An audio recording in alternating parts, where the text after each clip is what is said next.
So let's talk about the thought of the day.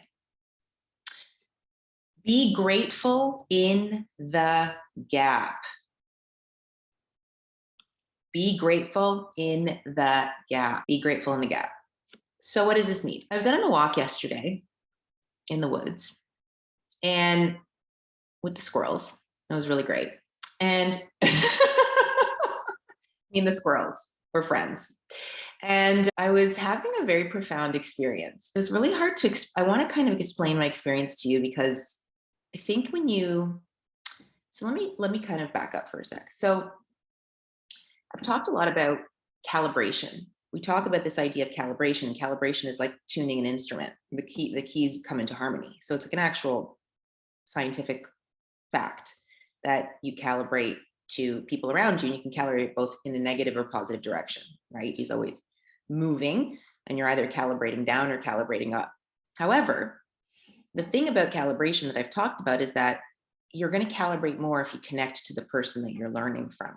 And we talked about that whole caring deeply and feeling deeply. So like for you, context for all of us, that caring deeply about each other. And we can see how even in the last 2 weeks that we started caring more about one another, our experience has shifted. You're never gonna unlearn this idea of like, wow, when I feel more deeply, the feeling is what does the calibration. Okay, make sense? Okay, so I'm giving you that context because I'm out in the woods. I'm still there with the squirrels, and and I'm just like, normally I would listen to something, and I just like, I'm looking at the leaves, and it's like a beautiful fall day, and it's like crisp and it's gorgeous, and I just was like overtaken with emotion. Have you ever had that experience where it's like overtaken with like gratitude? And I was overtaken with gratitude for a very interesting reason. It was like this very out of body experience where I was like in the woods doing what I love most, which is like being by myself in nature, just walking. Like if I could get paid to do that, like I would do that all day long. Just like leave the house and go walk for the day by myself, like seriously. And I had this moment of deep reverence. Like I had this moment of real gratitude in this idea that how far I've come over the last 4 years, but how much I'm still the same. So think about that. How far I've come, but that I'm still the same person inside. You know, people say money can change you and money this and that, but the truth is money doesn't change you. It just amplifies who you really are.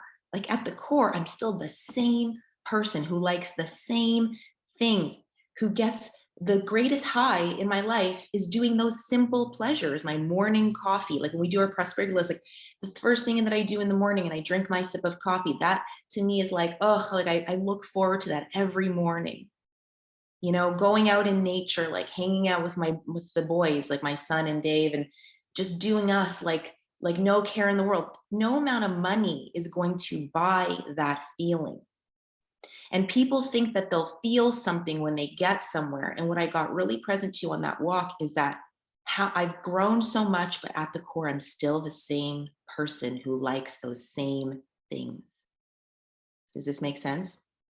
And I was like, wow, it's like this deep reverence for this idea of being grateful in the gap, is that while you're going for your goals in your life, and there will be desires and goals until the day you die, because all we ever do in this lifetime is grow and expand. You're either growing or dying. That's it. Like there's two directions. So you're always going to be pursuing something that you care deeply about, but it's what you're doing and who you're being in this moment that's going to either magnetize the next level or not. Does this make sense?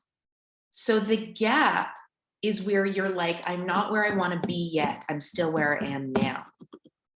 And the thing about the gap is two things can happen in the gap. You can either feel disheartened, or you can either feel frustrated in the gap, or you can feel immense gratitude in the gap. And the thing is, you're always going to be in a gap, because even when here's the thing. Do you know how many times I've heard this from people that have hit, like as an example, 7 figures in their business, when this is my experience too? I thought I would feel something different than what I felt. It was great, but it was like, now what? You want more. And then you hit the next thing and you're like, that was good. And yeah, humans are fucking hilarious. You hit this milestone and you're like, now what? So practicing this idea of simultaneously having deep gratitude and reverence for where you are now, including all the prosperity you already have, including everything that you could possibly need in your lifetime, you already have. You already all live in luxury compared to 90% of the world. You have an iPhone, that's luxury. You go buy a Starbucks coffee, that's fucking luxury. You've got nothing to fret about. There are people that have no roof on over their head, but we're like, yeah, but when, but how, but when, but how, but when, and how. We're missing the fact that in this moment, you're literally living in the lap of luxury compared to the most of the world. And so when you can simultaneously hold gratitude and reverence, go Google the word reverence and get it tattooed on your forehead. Reverence. And at the same time, holding desire for what's next. So it's a simultaneous process, not just what's next, what's next, what's next, what's next, what's next, how, when, why, how, when, why me. Not just that, but like, holy fuck, I live in luxury. Thank you, God, every day for everything I have.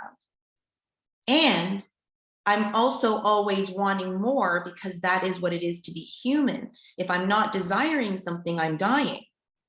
So it's a simultaneous pursuit. Do you get that? Everyone hear me?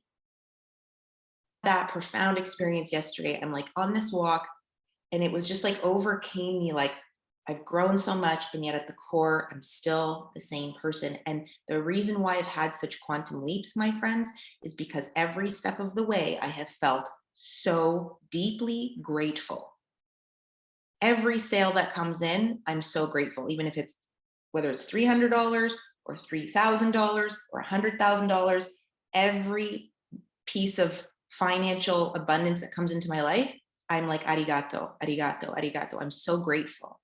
Every dollar I spend in alignment with where I'm going, I feel absolutely rich. It's literally that simultaneous anchoring and recognizing that each of you literally lives in luxury. Is that not true? You have a car, it's luxury. You live in a house, that's luxury. You buy Starbucks or some other $4 coffee, that's luxury. And yet we miss the mark. And what the problem is that when you're not simultaneously holding the frequency of both gratitude and desire at the same time, you're not an energetic match for the next level. The universe is going, why would I want to give this person more? They aren't even grateful for what they have. Do you feel me? Do you feel me? Okay. I felt you. I hope you didn't fall. So the point of today is to expand your feelings of gratitude and reverence for everything you have right now. You've done your prosperity list, but now I want you to feel deeply how grateful you are. Feel deeply how much luxury you live in. Feel deeply how everything that you've done in your lifetime has brought you here to this serendipitous moment, right? And that you still have to hold on to desire. Why? So, and this kind of answers the question that people want to go into, but well, when is enough? When do you stop wanting more? And the answer is until you have a pulse. Why? Because if you don't still want more, the universal law of more life says everything is always moving forward and expanding. Our consciousness, everything. If you don't actually have more desire, there's no need for more money to come into your life. If you don't actually want more, you're fooling yourself into saying status quo, but energy, the law of vibration says that energy is moving forward or backward. So we're still always in the pursuit of more prosperity, more consciousness, more gratitude, more love, more understanding, more compassion, more life. but we're very anchored in the now and the humility. Like, I really want you to go sit somewhere outside if you can, and have this conversation with yourself. List all the things in your life that are luxuries to other parts of the world,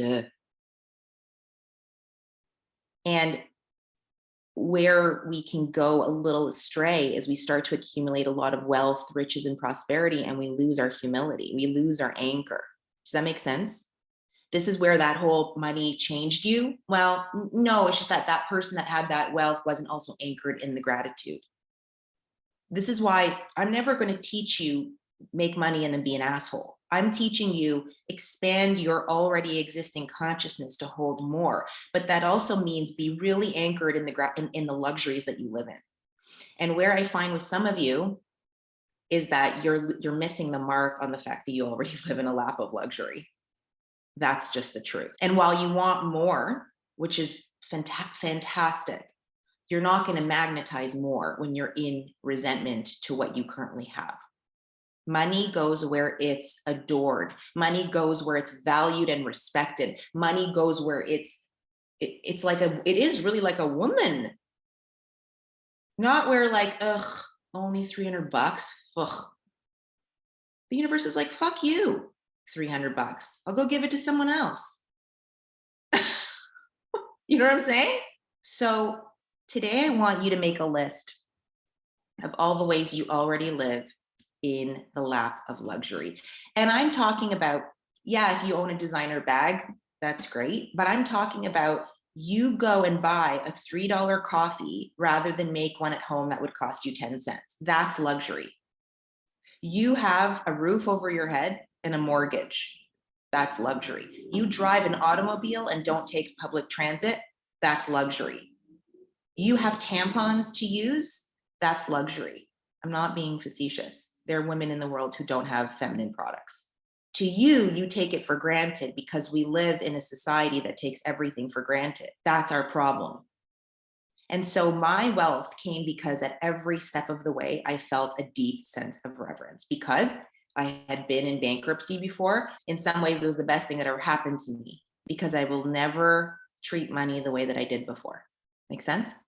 Every dollar that comes in and every dollar I spend, I hope you can feel this today because this is an important conversation. Every dollar I spend and every dollar I make, I literally still get giddy and excited. I know it, like I literally see something come through and I get like excited like I did 5 years ago, 10 years ago. And while I have so many more nice things and so much more luxury and I live in so much more luxury, at the core, I'm still the same person who still likes her morning coffee and her silent walks in nature where nobody talks to me. And that's never going to change. That's never going to change. And money isn't going to change you. It's going to amplify you as long as you have what? One foot grounded in gratitude and the other one deeply planted in where you're going next simultaneously.